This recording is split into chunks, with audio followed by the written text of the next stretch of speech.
This is Mark Day from Electric Cafe, and you're listening to Pixelated Audio, episode 134.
Welcome to Pixelated Audio, a podcast focusing on game audio, its history, and the people behind it. We're your hosts. I'm Brian, and this is Gene. And today we're joined by composer Mark Day from Electric Cafe, and we're going to be playing music and talking about his work on Aqua Kitty, as well as a few other projects. Welcome to the show. Hi guys, thanks for having me. This is long overdue.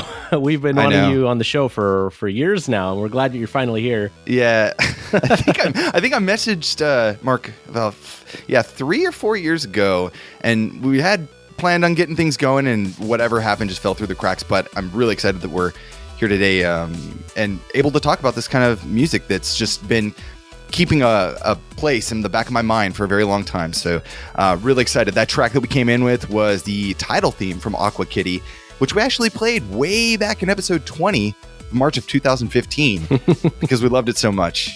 Mark, why don't you tell us about this track a little bit? Yeah, it's Aqua Kitty. It was a project started by Dugan of Tikipod, and he's a great lover of Chris Hallsbeck. So he said, I'd known Dugan for a few years, worked on some Nintendo DS stuff for some companies before, and he wanted something upbeat in a sort of Turrican R-Type kind of style, and it was easy for me because I'm a big fan of Hallsbeck myself, so I listened to a lot of his music, and yeah, I just chat. He's okay with me saying this. I'm pretty sure I've spoken to Chris before, and yeah, he knows, and he's emailed me about it actually. So he enjoyed the soundtrack, so that's where the inspiration came from. So nice. Well, that's great to hear. I actually do know Chris somewhat personally because he runs a meetup group here in the Bay Area about half the year, and It's kind of weird to meet somebody that you've looked up to for such a long time, but that's a separate story for another day. And we actually had him on the show a few years back. Yeah, that's right. To talk about his work on Jim Power. Yeah, it's I heard that actually. And Nice. when I Skyped with Chris, it was a bit like that for me. It's like, talking to one of your heroes, I used to play all those Amiga games when I was, like 10 to 15 years old. And then now I'm talking to this guy, so... but it's cool. Kind of surreal feeling, yeah. Yeah, he was a really nice guy, and he had nice things to say about my music, so it's nice. Awesome. Well, that's why we're talking about it today. It's a really great soundtrack. I know it's came out a few years ago now, and it's kind of overdue for an episode for us to kind of showcase and spotlight it. But what a great way to start the game. It has a ton of energy. In fact, this theme is what made me fall in love with the game even before I played the game. And I think I got it for Vita or something at the time. It was like one of my first Vita games, and I started up and just heard this music and was instantly like, oh man, I cannot wait to sink my teeth into this and really absorb all the music and the craziness of Aqua Kitty. Yeah, I remember on a previous show, I heard he was talking about which sounds we used and stuff like that. And I can tell you what I used. It was actually an Atari ST synth to do that whole soundtrack. I think it's called YMVST. Nice. And it produces some really, really cool sort of sounds. I'm a big fan of that plugin. Yeah. Yeah, it's different. So you can't get some of the sounds from some other VSTs. And I remember you sort of talking about the pulse waves, and it has a real particular sound. Really gritty, but like bright square waves. Yeah, like that. You can only run it on Windows, and since I moved to Mac, I can't use it anymore. So, or I use chip sounds for that kind of stuff now. So, nice. But yeah, I'm thinking of somehow sort of trying to resurrect it, get it working on the Mac. It's a matter of time before somebody ports it, or it's just like, hey, we're overdue, or you can use a crossover or wine or something like that, maybe. There's a few bridge applications, I think, for plugins specifically. Yeah. Yeah. Some of those take ages to set up, so I just, start looking at them and give up. I've got to get on this stuff. All right, so let's get into the game just a little bit, just to give a quick overview. Aqua Kitty is an underwater arcade shooter where you define milk mining kittens from being abducted by clearing the sea of waves of robotic fish. It's a cross between Defender, Gradius, a couple other arcade classics, and that sort of horizontal shooter tradition.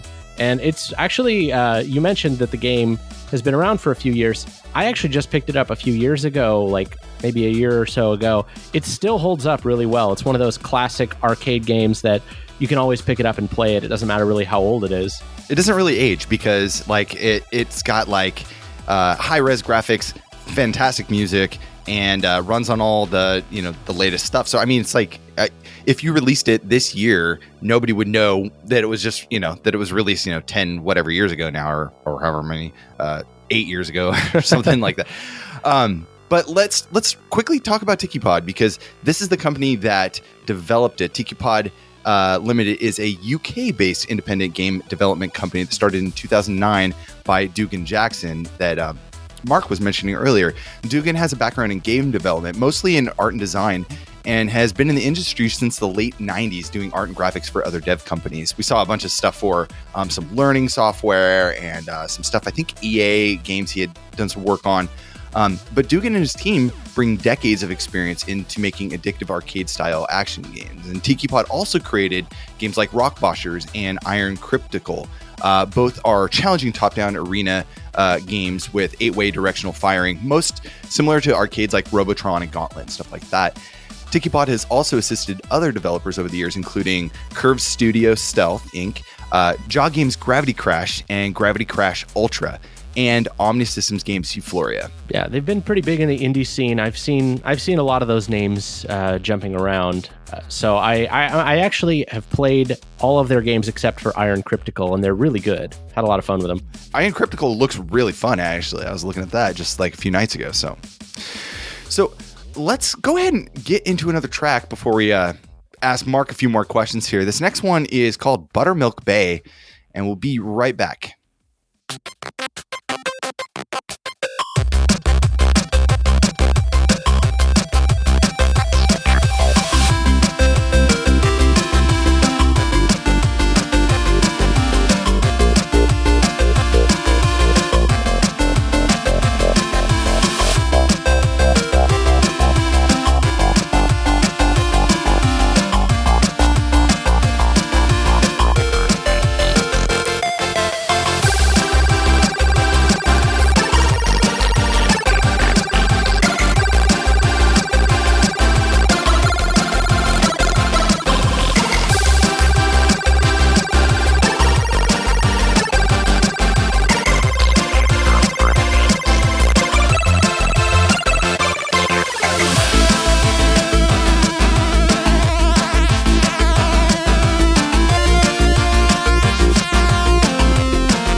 That was Buttermilk Bay from Aqua Kitty, composed by Electric Cafe or Mark Day.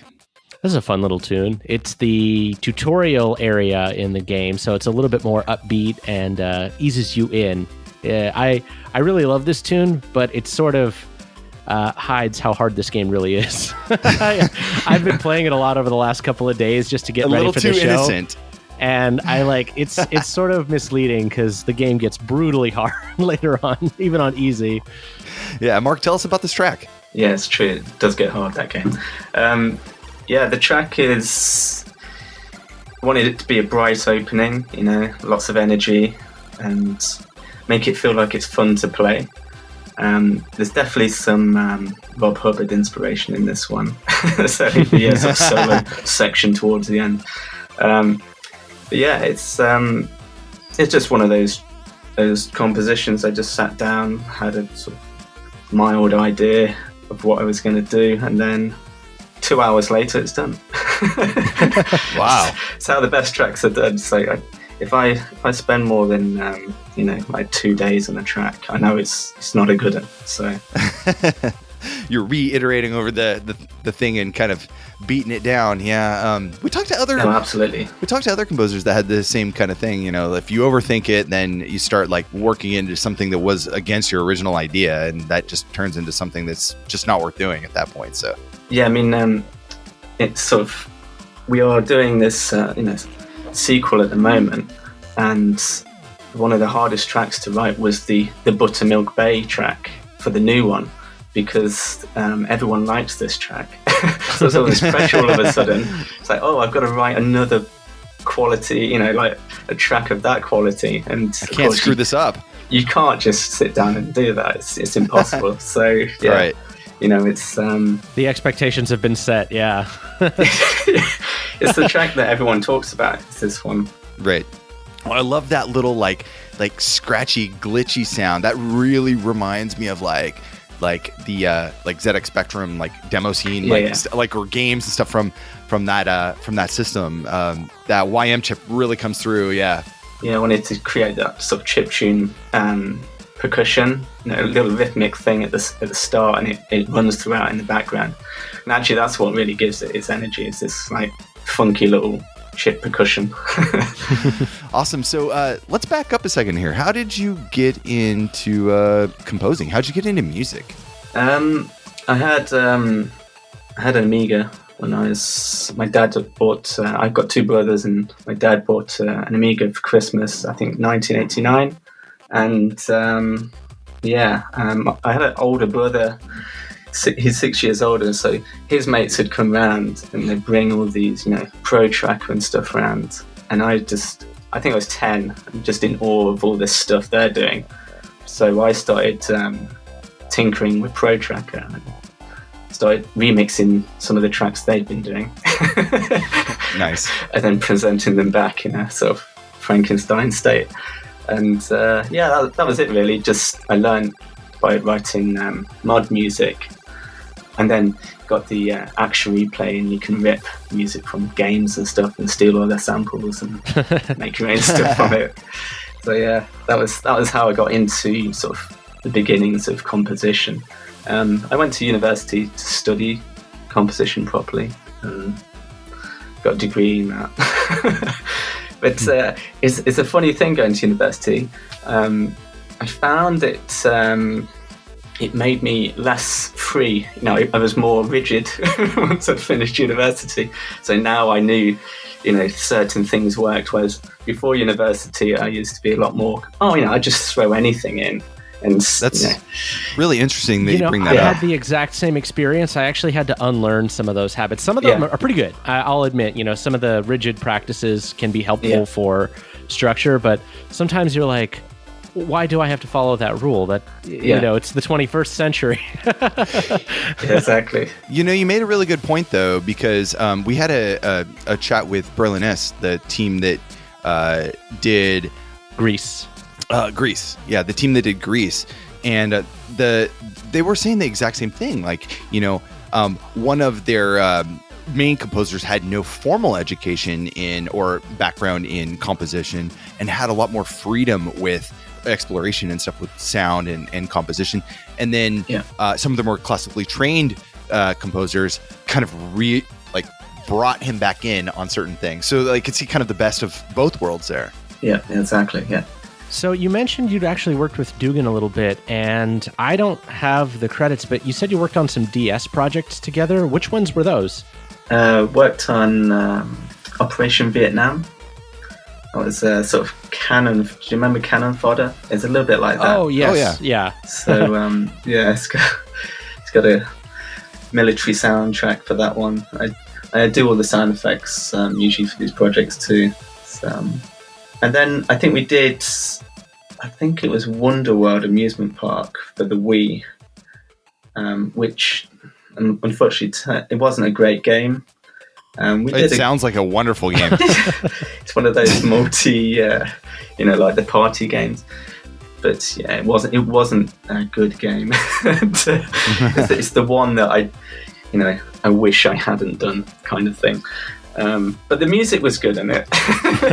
Well, you're in good company though. You're in good company because a lot of really excellent composers with excellent soundtracks work on a lot of really bad games. Yeah. So I'm pretty sure. I think Dugan worked on that, and I'm pretty sure he doesn't mention it in his credits. I don't think anybody's judging you for it, but it is fun to hear where people ended up working on projects, especially with game credits being as confused as they are. Sometimes it's better to hear it directly from people rather than try to guess. Yeah, you're not always sure when you agree to, sort of a project and they show you, what they're doing, they show you some of the stuff.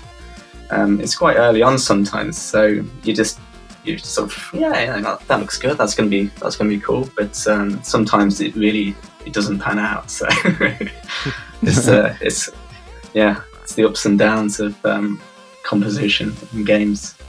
Get the work that you can. That's the most important thing. And good thing is, people like us are gonna hear it eventually. So your work isn't just going into the cupboard and never getting heard. So that's good.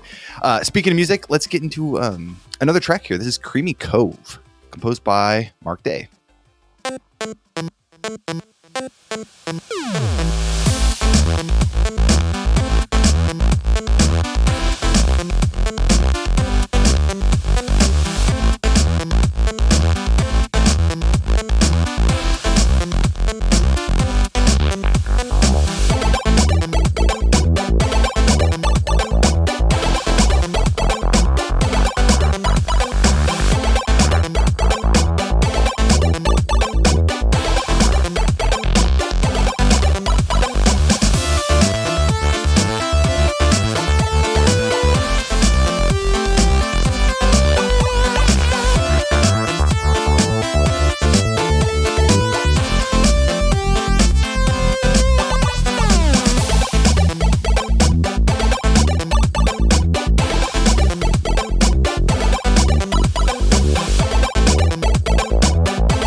that was Creamy Cove from Aqua Kitty, composed by Mark Day, aka Electric Cafe.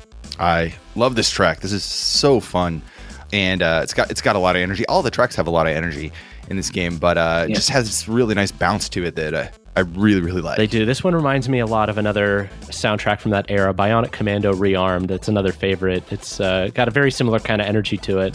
Kind of that retro mixed with modern. I love the style of music.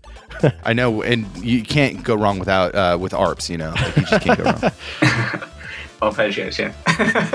Yeah.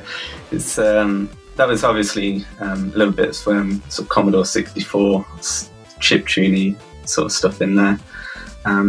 It's a nice laid back vibe, I think, to this track. Again, and I didn't have a plan for this. I just sat down one day. It's going to be the story for every track. Just sat down and you don't want it to have as much energy as the second one. You know, it's kind of getting a little bit more serious now. You want sort of, I think it's like level 4 or something. This one comes in, or level 5 or something. Mm-hmm. It's a second world, I guess. Yeah, second zone. That's it. And you've been sort of brutalized in 5 levels previously. So the track worked out nicely, and I don't really have much more to say about it. So you can cut that bit out. We'll just copy and paste like every answer to every track. Same thing, we'll just end the interview now. So real quick, Mark, tell us about, in your own words, what is Aqua Kitty all about? What's the story behind Aqua Kitty? It's I want to watch you struggle with this a little bit. It's not too far off what's happening these days. So I think the milk has run out, and cats are mining into the rocks to get the frothy, full fat milk from underground, and because that's where you get it from, and there's some robot fish trying to destroy them at the same time. You pretty much summed it up. So I'll go ahead and explain it again. With me about that one. That's okay. Not that far off from the description we had. I know. So due to a sudden milk shortage, cats around the world are forced to seek out new sources to get their fix. You and your team of milk mining kittens have overcome a fear of water to drill down under the ocean. You know, everybody seems to forget. Oh yeah, cats do hate water. That's right. So this is even more strange. Under the ocean seabed to begin extracting vast reserves of what seems to be naturally forming full-fat milk. The milk must flow. Yeah, get ready for fast-paced submarine action. It's fun. I never thought I would hear myself say that twice on this podcast, but I actually read the exact same thing like 5 years ago, like about this, and it's made a resurgence. So the game is a little bit interesting though. The way that the history actually laid out. So even though it's a little bit older, it actually had several iterations. Yeah, the game's actually gone through a lot of changes over the year. The original version started out. So I got this from an article that Dugan wrote on Gama Sutra, and I'm going to post the link to it because it's really great. So it started off as an indie game on Xbox Live Indie Games. It was like as an experimental project. They didn't release it there. There was a conversation to get it on the PlayStation Mobile launch in October of 2012, which was like kind of the replacement for the PlayStation Minis. They were smaller games. They weren't like full retail releases. They had to be very, very limited too. Like I think they had to run on an Android phone, so they were very, very basic. Then a year later in 2013, it was released officially on Xbox Live Indie Games. They added co-op and easy mode. In 2014, it sort of saw its first official full release. It had the PC and Steam versions, which added arcade mode, new weapons, achievements. Then they went back and reworked it for PS4 and Vita, so it had better graphics, more bosses. That was the Aqua Kitty DX release. And then the final version, so to speak, was Aqua Kitty Ultra Deluxe, which released on Xbox One in 2016, which included a new mode, Dreadnought mode, where you attack these giant ships, more music, and then again, Ultra Deluxe re-released on Switch in 2018 with some additional enhancements. So it's kind of like progressively improving over time. the game in 2012 is very different from the one in 2016 or 2018, but it's really cool to see that. And the core team, as you mentioned, the lead designer and artist is Dugan Jackson. The lead developer for Aqua Kitty was, I actually don't know how to pronounce his name, Gabor Dorka, is that right? I think that's about right, yeah. And Mark Day handled the music and sound effects as Electric Cafe, and a few additional credits. William Bell handled the PS4 and Vita ports, and the classic box art was by David Hankin. Great box art. Oh yeah, it's fantastic. Great box art. Yeah. The game has several different modes. There's a classic mode that's similar to Defender, where you work your way across the sea map, defending milk mining kitties from all the different robotic fish. Mark summed that up really nice for us earlier on. The arcade mode, which remixes the game more like a Gradius style thing, where you start at level 1 and you get 1 life to make your way all the way through. You collect different green gems to upgrade your weapons. It's very similar to the Gradius style. The Dreadnought mode, which is the UDX only version, and it takes you down into this deep Meowiana Trench. Meowiana, it's like the Mariana Trench. Yeah, Meowiana. And there you have to fight through a bunch of multi-screen enemy crafts with turrets and other things and rescuing imprisoned kittens. Then Infinite Espresso, which is a special challenge where you get no milk mines to defend, just pure survival. And you can play these, single player by yourself or 2-player co-op, couch co-op. So I don't think I ever played it 2-player because I had nobody to sit next to play. I have, and it's actually more frustrating because if one player dies, both players die. So if you have somebody that's not as good, you're gonna get mad at them, and it's not. I have personal experience with that. Because my wife's not a gamer, and she can hold her own, but it's sort of like, why did we already die? You can also turn on an easy mode, which makes things a little bit more manageable, but it's still a pretty tough game. Did you play the game a lot, Mark, when you were writing the music for it? Yeah, they'd send builds over, but yeah, it's like you said, it's like Gradius. It's a bit like Defender, so I didn't need to play it too much. You kind of, get the idea. You get into the vibe. Yeah, you get the idea. Obviously, as when I'm doing the sound effects and stuff, need to sort of test all the different levels and make sure all the sound effects are balanced and stuff like that. So yeah, I ended up playing it quite a lot. The sound of the cat getting abducted is burned into my brain already. Like every maybe 20 seconds, these little octopus things try to capture your cats, and you just hear this meow, and you're like, "Oh no, I got my base." I tell you what's funny about that sound. It's from the sound library called the General Series, and I think pretty much everyone, maybe I don't know whether it's just people in England use it or whether it's people all over the world, but my son's been watching like some kids programs, and every now and again I just hear that same sample, the cat sound, and it's on like this BBC show in England, and I keep hearing it. It's the same sample I used. It's quite funny. So I can't remember the show, but I can't remember what it is that it's on. There's a few of those samples that just make the rounds, especially in like children's shows, because they have like, spring sounds and like, things falling, exactly. And you just can't get away from it. You hear something and it's like, didn't I hear that somewhere else? And you absolutely did. I think basically a cat got recorded once sometime long ago, and everyone has used this one recording. They're like, ever since. That's pretty good. It's like all the moods captured. So yeah, it was. I remember in movies there was like one door slam sound effect that for 10 years, every time they did it, you heard the same exact sound effect, same kind of thing. Yeah, exactly. They all sound the same. That's how sound effects works. Yeah. Awesome. Well, let's get into our next track here. This is called Kitty Rock from Aqua Kitty, Milk Mine Defender, composed by Electric Cafe.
That was Kitty Rock from Aqua Kitty, composed by Mark Day. I think this is one of my favorite tracks from the original Aqua Kitty soundtrack. The little flourishes in there just like get the little hairs on my arm tingling. It was very like tenuta, like absences of sound too, or just make everything sound so kind of like robotic and edgy. I love it. This is a great track.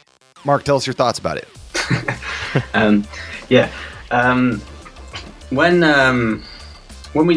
When me and Dugan sort of talk about the soundtrack, sort of how we're going to approach, what kind of sound we want. I said earlier about you wanted this kind of Halsbecky feel, Turrican R-type.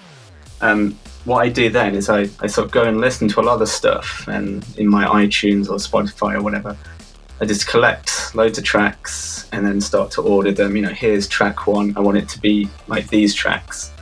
So for this one, I remembered I'd been going through, I think, SID Play, so a load of Commodore 64 tracks. And I was just looking for a riff, an idea, just to get me going on it. And I think it was a game called Stunt Bike Simulator. And it had this amazing... I think the game is awful, probably.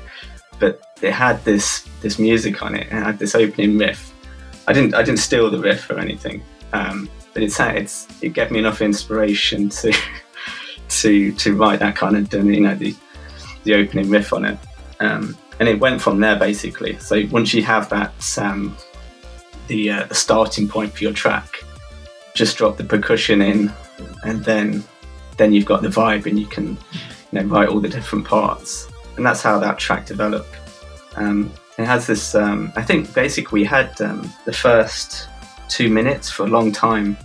So I think I had a break and I had to go and do something, and then I came back to it. This one I did come back to, and then I wrote the breakdown section.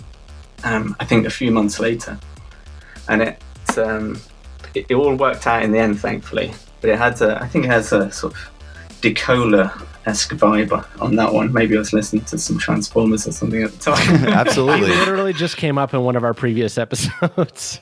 Oh, really? Yeah, somebody was talking about, because they were writing the soundtrack for a game called 198X, and very 80s inspired. So yeah, Vince Decola popped up. But I would say Kitty Rock is definitely what I would call a masterclass, and something my professor would always call mileage. So how do you stretch a lot of musical content out of, or like, a lot of interesting ideas out of like just a core set of ideas? And I think this is a really, really cool track. Yeah. Yeah, and exactly. I think that I expected it to kind of persist through that, that first minute before you kind of get into the breakdown. And I didn't expect much change, because sometimes we hear this repetitive nature to game audio that kind of keeps, everything moving forward, but then you completely change up the track. And I really like that. It's just such a refreshing kind of reintroduction to Kitty Rock. Yeah. This one does repeat over, doesn't it? And then you have, but this is like Gene was saying, it's development of the same material. So even though it's always the same riff all the time, you're doing it in different ways as you go through the track. So it keeps it fresh for the listener. And then, like you were saying, Brian, you get to the breakdown, and then it's sort of the payoff. It's sort of the tension builds up, and then you get to the breakdown. So this track, simple ideas, but I'm happy with this one. I think it turned out great. So real quick though, Mark Day, we've kept bringing up Electric Cafe. This is your production company. Can you tell us? It's a one-man army, right? So could you tell us a little bit about how Electric Cafe started? Yeah, I started it as a company because I thought maybe I was going to do video games and then TV and film as well. So that was why I sort of had this sort of Electric Cafe name. And actually, Electric Cafe had been using for years and years, really, as my sort of, I was DJ name back in the late 90s. So it's a name that kind of it's traveled with me for a long time. But yeah, I think in the last few years I've sort of I'm starting to sort of use my own name now. I'm not doing so much of the TV stuff. That was just a sort of small period. I was doing some stuff for a production company that supplied stuff to the BBC in England. which is it's quite funny because I think I only wrote a few albums worth of stuff, and still, like, I'll turn on the TV now and it'll be like a reality TV show or something, and one of my tracks will pop up in the background. Like, this is like 10 years ago now, but so yeah, that's how that stuff works. But yeah, I haven't done any films yet. So but yeah, just video games when it comes up. Do you find yourself enjoying working on video game soundtracks more, or would you like to focus more on like media?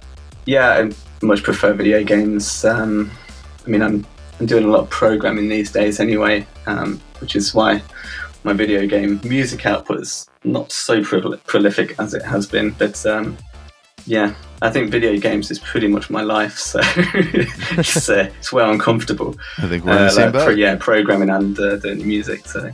Well, welcome to the show. That's our life too, a little bit. Yeah. So we've talked a lot about Aqua Kitty, but we wanted to actually jump back kind of around the same time and talk a little bit briefly about a game you worked on with Tikipod called Rock Boshers. So we're actually going to play the title theme from that, the Rock Boshers title theme, also composed by Mark Day.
All right, that was the Rock Boshers theme from Rock Boshers, composed by Mark Day. A little bit of RoboCop in there, but like it's it. a really great like tune. I mean, it sounds very much. I think it was around the same time, right? If I have my credits right, Rock Boshers Deluxe came out at the same time as Aqua Kitty in like 2012, so I can understand that you're sort of in the same place. But this is a very different kind of game. It's very, very like ZX Spectrum graphics and single screen action. What was different about the way you wrote for this game versus Aqua Kitty? Yeah, obviously, Dugan is a big fan of the Spectrum. And for this one, he wanted a Spectrum soundtrack. I didn't want to limit myself totally. There's a lot of composers like to, do it really faithfully to the chip. That if it was a Spectrum, they'd limit themselves completely. I'm not so into that. As long as it sounds, sounds okay, and sounds like it matches the visuals. I think that's what's more important, because I think with the Spectrum you'd have like 1 or 2 channels or something of square wave, something like that. And for people playing the game these days, I think we don't have to limit ourselves that deeply for the Spectrum. So I cheated for used a little bit of delay here to make it smoother. And with the chip sounds, I always round them off a little bit. And the idea with using the effects is that it should be a bit transparent, so it's there, but you don't quite notice it, Well, I think that's fair though, because there's no reason to be a purist about anything that doesn't need to be there. You're not the game isn't running on a ZX Spectrum, so why do you have to compose for it?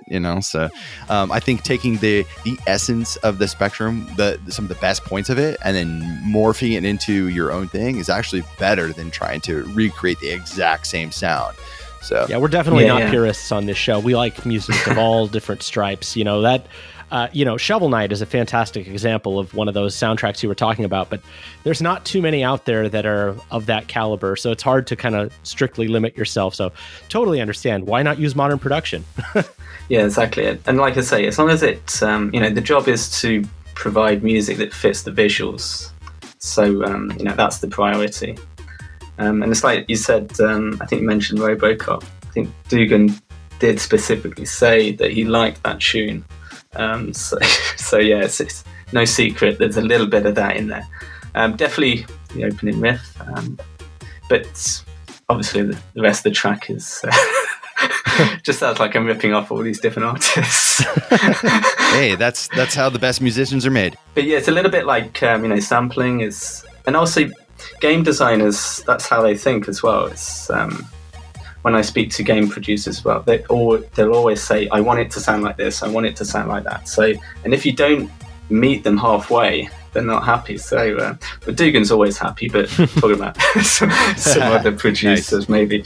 But it's kind of how it works. You need to compose to the brief, but then put your own stamp on it as well. So, luckily, people who want to work with me pick me because of my styles, and I'm lucky enough that there's projects out there that my style suits. It's a really good way to look at it. Say that rather than try to be the one all kind of like the catch-all artist. Your area, and you really focus on that, and kind of hope that people that are looking for that will choose you to do their soundtracks. And I think that's actually a good way of composing, because it's you're not trying to be something you're not, and you can actually put out your best foot forward always. So that's really good. Yeah, sure. I mean, I like composing. I do different styles, but it's video game music like this that I love composing. I'll enjoy every day while I'm working on projects like this, and that's what life's about. It's like doing things you enjoy. So, Gene, you're the only one that's played. Well, I mean, I guess Mark has played it too, but I have not played Rock Boshers. I just seen screenshots. Could you just briefly tell us about the game? Yeah, I don't have any notes here, but Rock Boshers is kind of like, it's a little bit like Gauntlet. So like you start in like a single screen Gauntlet. You walk around, you can fire in 8 directions. There's like places where enemies spawn from. You have to break through rocks with your various different kinds of weapons. And usually there's a lot of like obstacles. Sometimes you'll have to open up a gate by pressing a couple of switches, but the goal is always to get to the end of the stage. And I think in some of them you may have to kill all of the enemies. And you look at screenshots, it's hard to tell, but the game is, again, really, really hard. I think I got about 2/3 of the way through it before I just kind of threw it down in frustration. I'm decent at games, but like this one definitely does not go easy on you. So, going back over to Aqua Kitty, with all the continued success of the first game after its initial release in 2012, the 2016 update of Aqua Kitty also included some new music. So, let's take a listen to the track from the extended soundtrack. This is called In the Hunt from Aqua Kitty UDX, composed by Mark Day.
That was In the Hunt from Aqua Kitty UDX, composed by Mark Day, or Electric Cafe.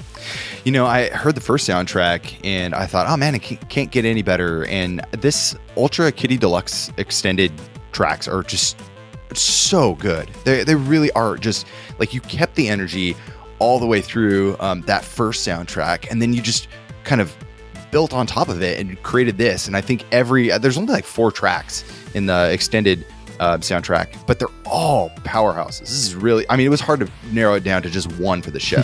Yeah, I really loved it. I think of all of them, this is the one that I knew we had to include in the show.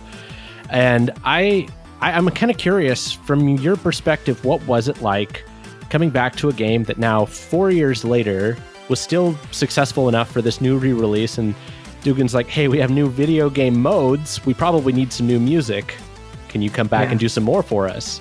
It was cool because obviously I really enjoyed working on the first soundtrack. So getting the opportunity to do more Aqua Kitty music was awesome. Slightly different approach. I used, like I said before, I think I've moved on to Mac by now, so I was using the chip sounds on this one. So it feels it's got more rounded sound. That's not necessarily a good thing, because I love the YMVST of the first one, but it is a bit thinner sounding. But yeah, I think I've been playing a lot of Final Fantasy when I wrote these tracks, because I think this In the Hunt's definitely a bit like a battle theme, maybe from Final Fantasy or something. But yes, this is this actually it's this track and the Roll Tide track on this album are tracks that I'm quite proud of. So like I was saying earlier, when you sit down to compose, it's very difficult to actually write something good and something that you're proud of.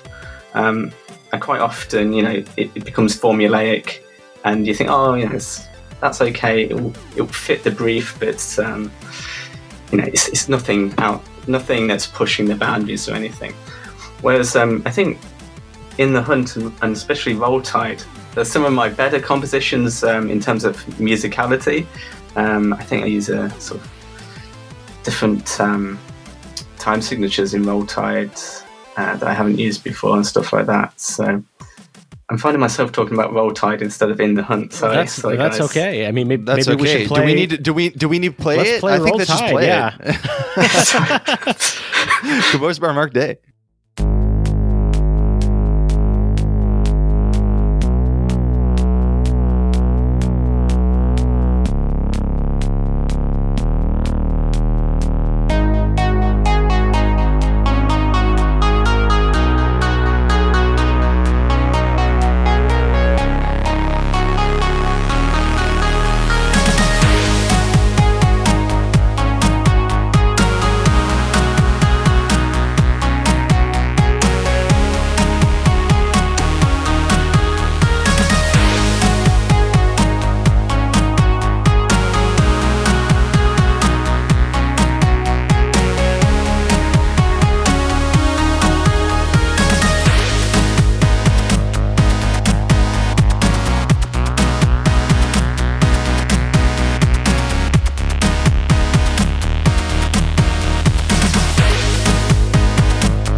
That was the little bonus track we threw in from Aqua Kitty UDX called Roll Tide, composed by Mark Day, since he wouldn't stop talking about it.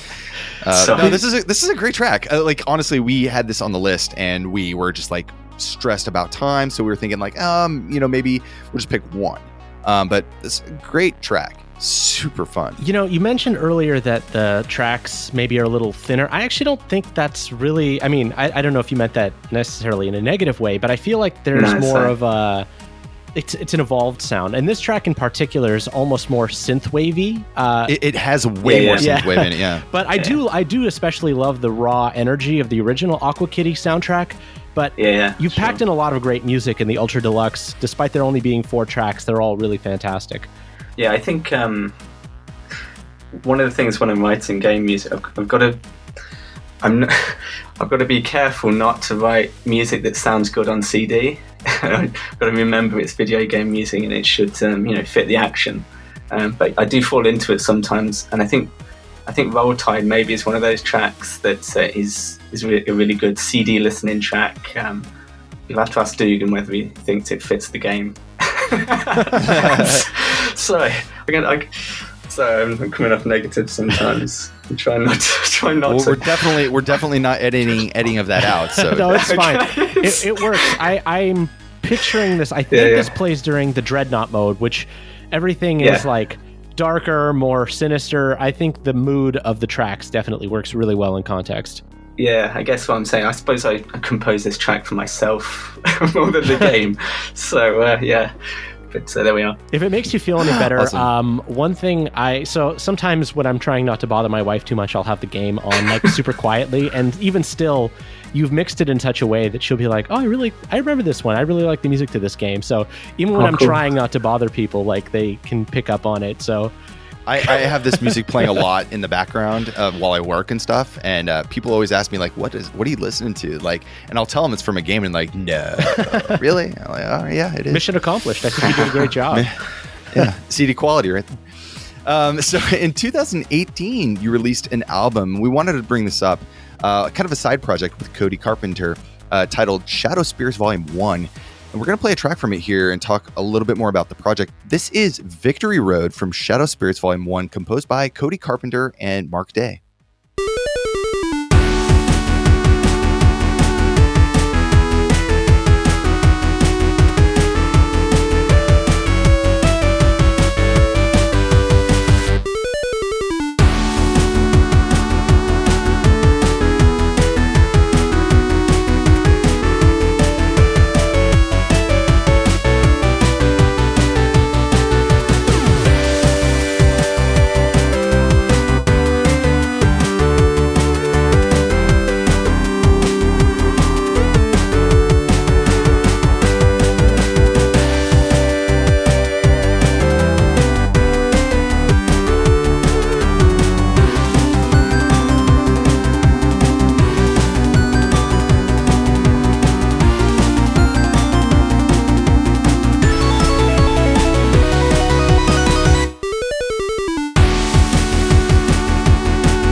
that was Victory Road from Shadow Spirits Volume 1, composed by Electric Cafe, or Mark Day, and Cody Carpenter. Yeah, this is a really cool album and really interesting concept. The first time I heard it, I mean, I would have sworn it was a game if I had not known ahead of time what the project was actually about. But really awesome, like kind of early, almost like some weird place between 16, 8-bit era, has like this really high like Konami or action energy to it. Maybe not Konami, maybe more like Capcom or something like that. I would say Sega. It reminds me a lot of there you go. the show Sega. on Quartet. Yeah, like Outrun, Hang On. The da da da. Yeah. That kind of power ballad or guitar solo stuff. Yeah, I don't know where Konami came from, but yeah. So Shadow Spirits, I'll give like a brief intro and you can correct me if I'm wrong. So this is what I got. It's an album to an imaginary JRPG inspired by classic 8 and 16-bit titles. And it's available on iTunes and Bandcamp through Scarlet Moon Records. So what started this project? Tell us a little bit about it. Yeah, actually, it was my idea. I'd coded a game for mobile, this athletics game called Tap Track Heroes, and I temped in some Cassiopeia tracks. Nice. You know Cassiopeia? Oh yeah. T-Square, Cassiopeia. Yeah. Oh yeah. Yeah. Attempt some of those in, for title screen and stuff like that. And I think I was running out of time. Usually I'd do the music myself, of course. But I'd run out of time, and I think the Olympics was coming up, and I wanted to put this game out before the Olympics in Rio happened. So I'd been a fan of Cody's stuff for a long time.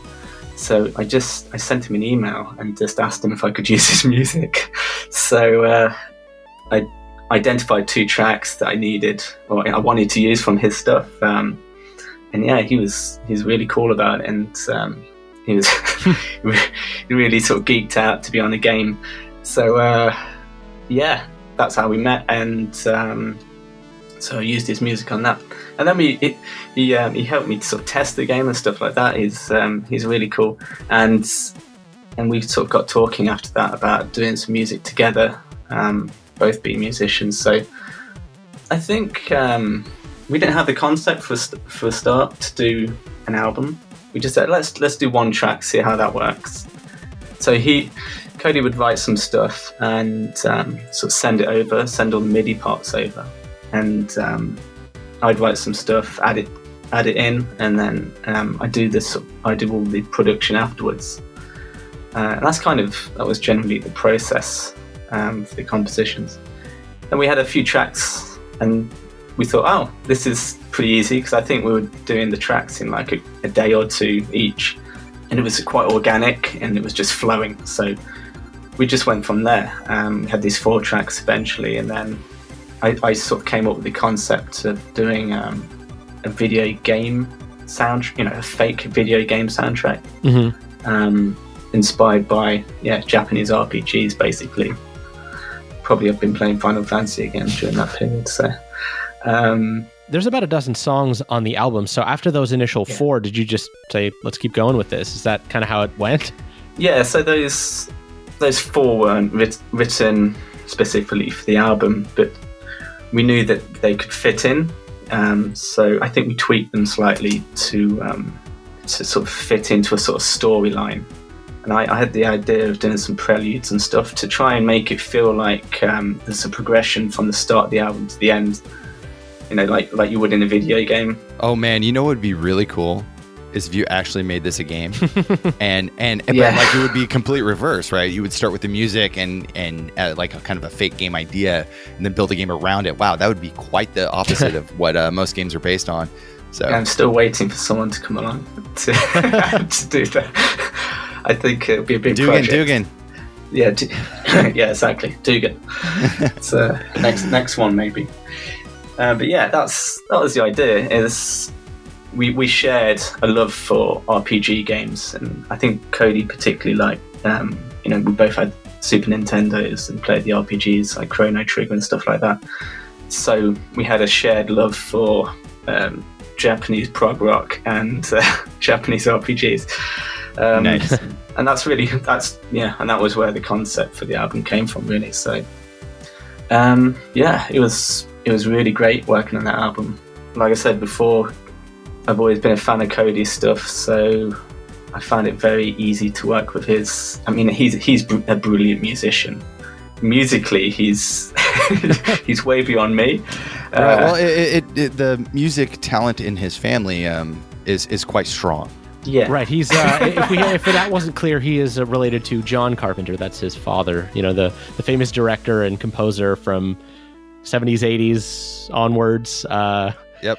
But he's sort of been making his name known a little bit in the video game circles. I had this conversation with Brian. I'm like, wait, sure. I was just talking about Cody Carpenter in a different context entirely. Is it the same guy? Oh yeah, totally. It's the same guy. Yeah, exactly. So yeah, he's been doing stuff with Materia Collective. He has his own works. I haven't really looked at his stuff too closely, but if it's anything like this album, I'm going to check out more of it for sure. Oh yeah, his solo albums are fantastic. Awesome. Yeah, so we're talking about this track that you did together with Cody Carpenter. We're going to move on to another track here. And one of the things we talked about in our email exchange is that you have a number of projects coming up in the near term, including some really cool retro stuff. A Double Dragon project that you're working on, specifically complete with some old school Amiga mods, which we're going to play a track from. Could you tell us about this project? Yeah. This happened because unfortunately my dad died recently, and it sort of got me thinking about. I mentioned earlier I got the Amiga sort of as a Christmas present along with my brothers, and so I still had the Amiga, so I got it back out and sort of reminiscing about those sort of times and things, and so I got the Amiga working and started playing around with it, and because I'd done some coding, I thought maybe I'd try and code something for the Amiga as a sort of fun thing to do. Sweet. People who code on the Amiga will probably say it's not fun to code on the Amiga. But that's kind of where the idea came from. So I got playing around with it, and so I got in contact with a friend of mine and said, would you be interested in doing a sort of lockdown social thing every Friday where we just meet up for an hour and we just do some coding on the Amiga. Not expecting him to say yes to that, of course. But yeah, he was well up for it, and so we're learning. It's still early days on this, but we've learned all about the hardware, and we're coding this in C. So it's a big challenge, but it's a lot of fun actually. And we have a square moving around on the screen, so yeah, it's good. You're halfway there. You're halfway there. Yeah, like the hardest part is already done. So yeah, pretty much. Honestly, that is the hardest part. So, I mean, you actually have to draw things to the screen. So So well, this is a good example, because this we talked about earlier. You make a game out of the music you did for the Imaginary JRPG. You have a really great track out of here. It's called Industrial from Double Dragon Amiga. And let's take a listen. This is pretty awesome.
That was Industrial Area for Double Dragon Amiga, remixed by Electric Cafe, or Mark Day, and Cody Carpenter.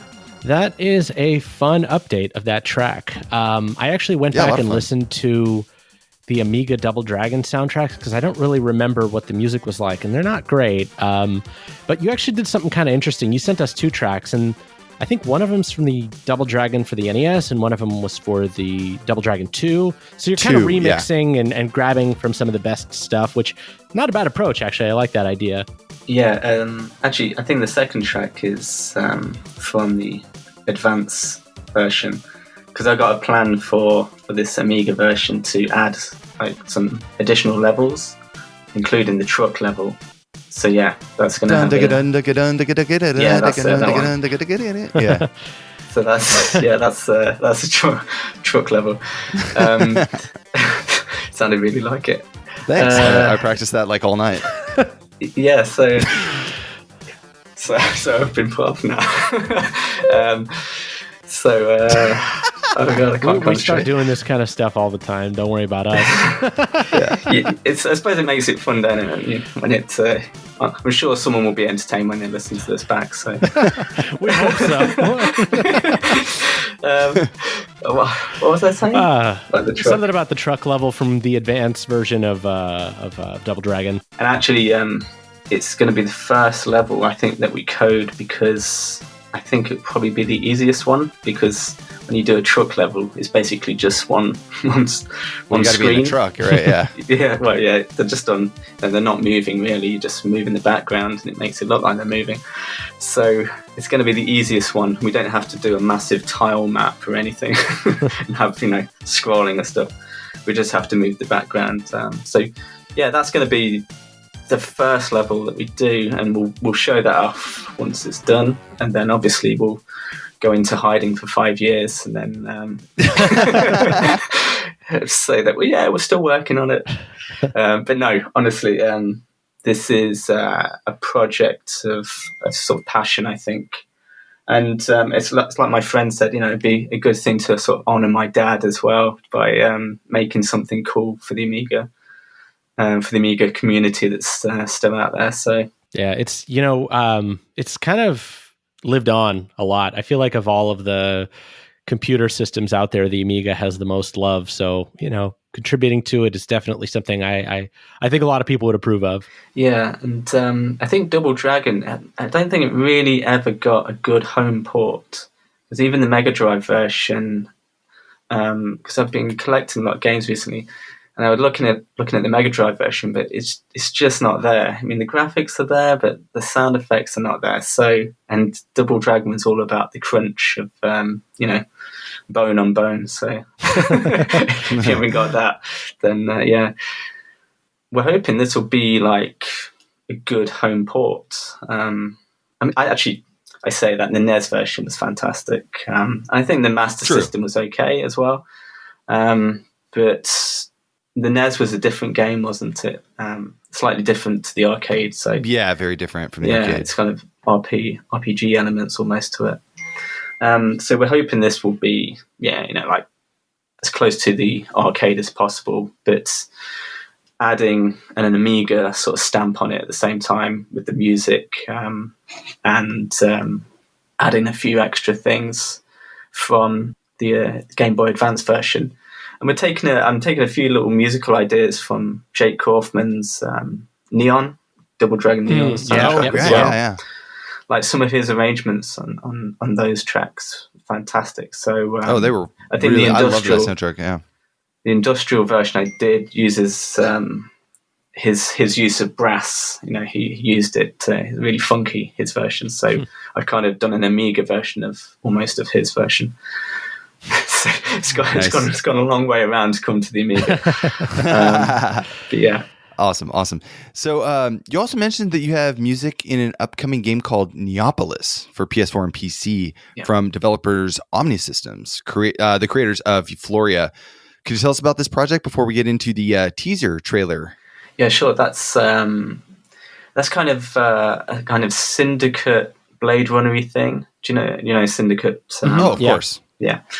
Sort of cyberpunk kind of thing. And Rudolph, who is Omnilabs, he asked me to write a sort of synthwave soundtrack for it. I worked with Rudolph sort of back in the day, and sort of we shared a love for the same kind of music, both funk and synthwave. So when it came to him making this game, we spoke about a lot of synthwave stuff. To be honest, I've been writing I don't know, call it synthwave these days, but I've always been writing this kind of music before it was even called synthwave. I'm not saying I created the genre or anything, but it's one of those things that, I loved, music by Tangerine Dream and obviously John Carpenter music. That's the kind of stuff I really sort of love listening to. So when it came to doing this soundtrack, it's another like dream project almost to write sort of dark synthy, Blade Runner-y kind of thing. Well, I think you've hit all the marks on this one. This is a really good track. Let's take a listen real quick. This is from the teaser trailer from Neopolis.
That was the teaser trailer from the upcoming PC and PS4 game Neopolis, composed by Mark Day.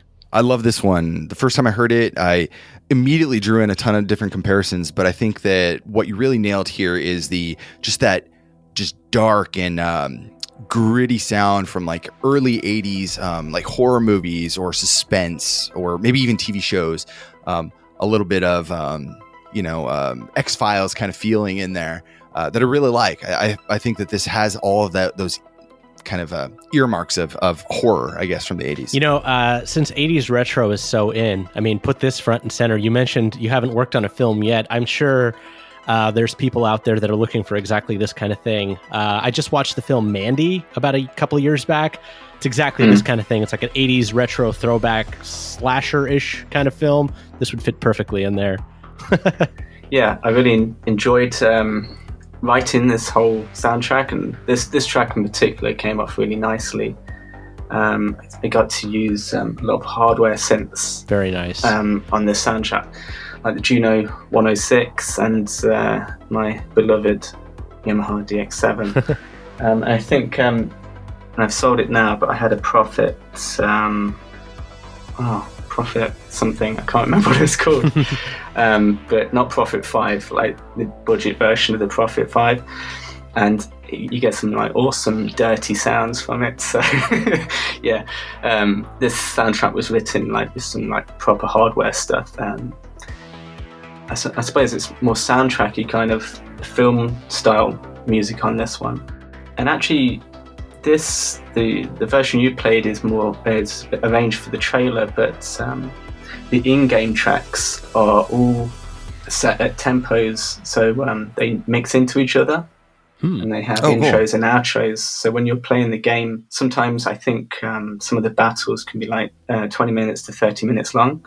So the soundtrack changes over time in a sort of more like a DJ style mix. And we have like contrasting moods as well. So it reacts to how much action is on the screen. So there's an ambient version of this track, and then there's a battle version of this track. So it blends in when danger is close, and it works really well in game. That's very cool. Yeah, and you get the feel of that you're in trouble. Yeah, I can't wait to listen to the soundtrack. It's going to be great.